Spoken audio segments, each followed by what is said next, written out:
bowl is being offered to the first guests, and that is just because you're sitting the closest, so you're to be first in line. But instead of taking the bowl and just drinking it yourself, you're placing it between you and the next guest, and then you two bow. And this is an idea of saying, excuse me for going first, and you're almost offering the tea bowl to him. And then you bow back saying, no, you can have it, you're pretty much the first guest, you're right here, so it's for you. And so it's about that idea of respect between guests and between the guest and the host, like you're thanking each other for that bowl, so if you two would like to bow to each other. And then before you drink, you place in front of you, and then you bow to me, thanking on behalf of everyone else for making tea for this. So you can bring it in closer to you.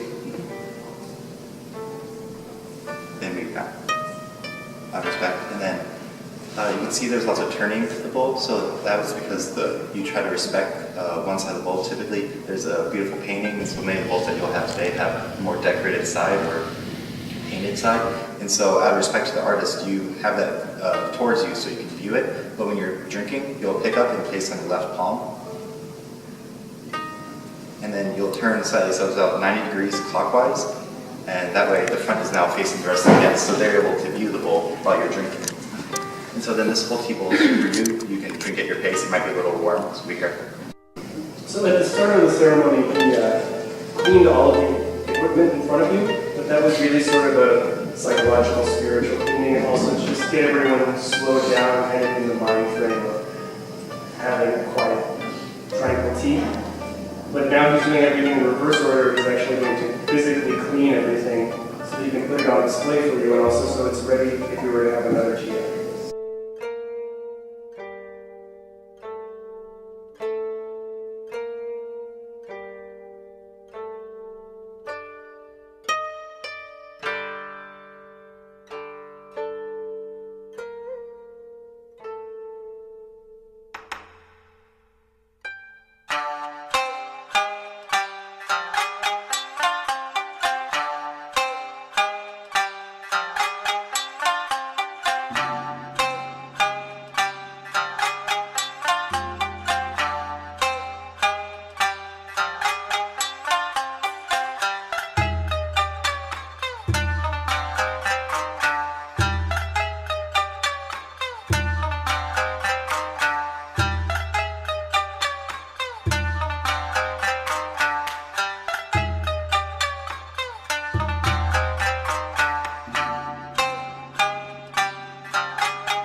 And now that this tea cloth he's using has tea on one side of it, he needs to refold it so that the clean side that is now, that was on the inside is now facing out.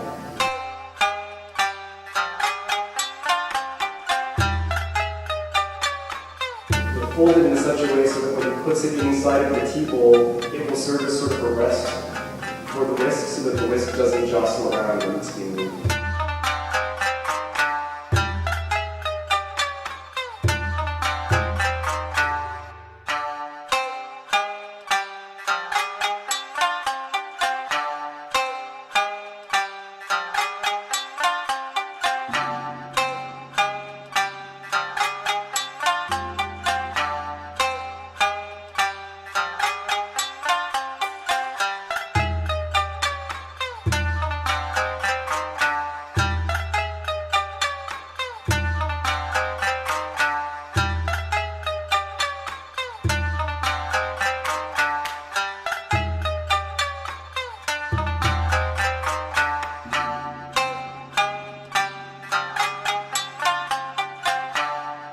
He's moving all the equipment back to where it was when it started. The idea here is bringing everything full circle.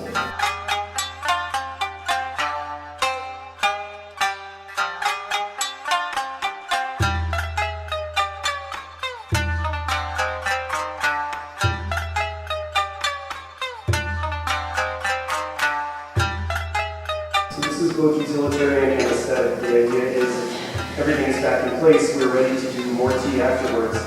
But it also says that if everything is the way it was when it started, something must have changed, and that's hopefully something within us.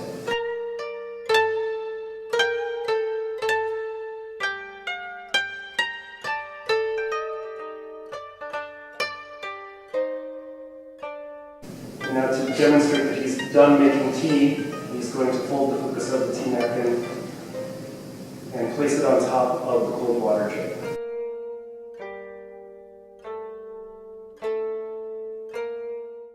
The purpose of the tea ceremony is that it's simply an art form. It's an art form and it's a discipline. And so the practice of tea is basically enacting an art.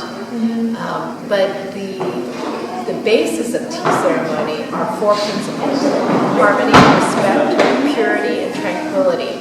And everything that we do in terms of tea ceremony should surround those four principles.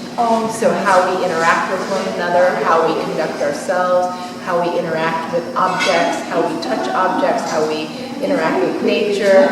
We should do this respectfully, harmoniously, with a pure heart. And then by doing all of these things with those principles in mind, we will ultimately reach a level of tranquility. That's what we're striving for, because in our lives, our everyday lives, we don't lead tranquil lives. We lead very, very busy lives.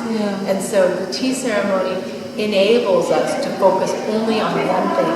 And the one thing is to serve the best bowl of tea, or to have a moment with a host or another person and interact with them through our hearts, not through speaking, not through touching each other, but just through our hearts. And that's really kind of the ultimate goal of tea ceremony, is to feel that. So the tea ceremony, the way that we practice today and the thinking that we have behind it, originated in Japan. Tea itself, the powdered tea, was something that Zen monks from Japan went to China, learned about powdered tea from China, brought that back to Japan, and then they started incorporating it in their own practice. And then finally in the 1500s, Senrikyu codified the way that we practice tea today. So we still study the way that he established in the 1500s. And so those four principles were established by him,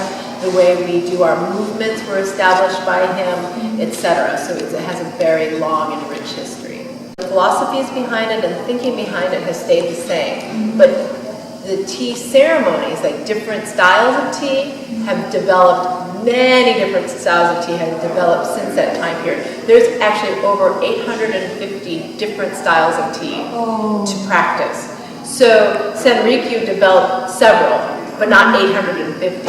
So then he had a son who then had 3 sons, and those 3 sons started 3 different tea schools. And those 3 sons started teaching different styles of tea, but under the same philosophy. So it came from all the same man, but then different schools sprouted from it. I just went back to Japan to study at Urasenke, my tea school. So just literally 2 weeks ago, I was in Japan studying. Really? Yeah, so there are many tea schools throughout Japan. There are many tea teachers. I'd like to believe that it's still very popular, but I think its popularity kind of comes in ebbs and flows. So sometimes it seems a little bit more popular and sometimes it's not. Not everybody studies tea. That's very much so not true. And there's actually many people who have never had tea that are Japanese. There are many visitors that we have from Japan that come to Champaign, Illinois, Urbana, and then the first time they've ever had tea is here. Yeah, because they've never had the opportunity or the interest, but then they come all the way to Urbana, Illinois, and they're like, wow, maybe I should know a little bit about my own culture. And then they experience tea here. Tea ceremony makes Japanese tea, that's what makes Japanese tea unique, is because we have schools that specifically study tea and how to do tea and how to be a part of that. So it's very different in that way. Yeah. It's not just a casual thing that we do. It's an art form. It's a discipline. And so we have to study it in order to learn about it. We can't just go, well, you could just go to a tea house and have a bowl of tea and that's it. And just experience tea like going to any coffee shop in town. But there's a practice and a discipline behind it that people still continue to study today. My school has a headquarters in New York. And so the main headquarters for Urasenke Tea School is in New York City. And they have many teachers in New York City, and they teach tea at that foundation there. There's another big school of tea of my school in San Francisco, and I believe there's one in Seattle, and then there's a group in Chicago, and then there's a group in Washington, D.C., and I believe one in Minneapolis. So it's kind of scattered throughout the United States, and then us in Champaign-Urbana. So yeah, so it's you can go to many places, but there are very few places that are dedicated to tea ceremony only. So like, for instance, we are dedicated to tea ceremony because we have 3 tea rooms, but we also teach classes and we have programming and etc. So it's not just exclusive for tea, but we have the facilities for tea. That's the most difficult part, is to have a facility for tea. And it's interesting because there are many Japanese gardens throughout the United States that have tea houses that have been donated from Japan, but nobody does tea in them. So it's kind of sad, you know? So they have these beautiful tea houses, like for instance in St. Louis, there's a beautiful garden in St. Louis, the Missouri Botanical Garden, and they have a Japanese garden. They have a beautiful tea house. Nobody does tea there. So it just sits there. And it's just, and it's so, we say in Japanese, we have a phrase called mottai nai, which means it's a pity, it's a waste. And so that's very mottai nai. So we try to use Japan House as much as we possibly can to share the Japanese way of tea. This side of the Japan House is a tea garden. We don't grow tea plants, but it's part of the tea ceremony. So if you were to actually do a full tea ceremony, what we did here today is just a small portion of it. A full tea ceremony, guests would actually go into the garden, and then they would sit in the waiting hut or the machiai. There's a small waiting hut over there with an arbor over it.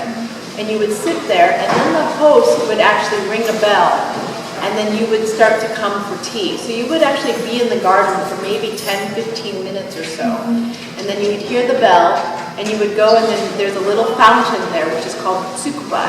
And you would use that to purify your hands and rinse your mouth so that you're preparing yourself for tea. And then you would enter. And then you would have, there would be a charcoal building ceremony so that they would build the fire. And then you would go back out to the garden, and then you would come back in, and you would have a full meal. And then you would have heavy tea, which is probably 10 times thicker than the tea they drank today. And then they have light tea. And so this whole tea ceremony would take maybe about 5 to 6 hours. The garden is a very important part because tea ceremony tries to encourage people to re-engage with nature. Because we live in such a kind of hustle-bustle life, right? We're so busy. But we forget nature is surrounding us at all times. And tea ceremony asks you, slow down. Remember where your roots are from. Re-engage with nature and look at its beauty and its splendor. And it kind of forces you to do that. But in tea ceremony, you're forced suddenly to listen to things that you overlook on a daily basis. That's why the garden is important too. We overlook the fact that there's beautiful trees outside our window at our apartment.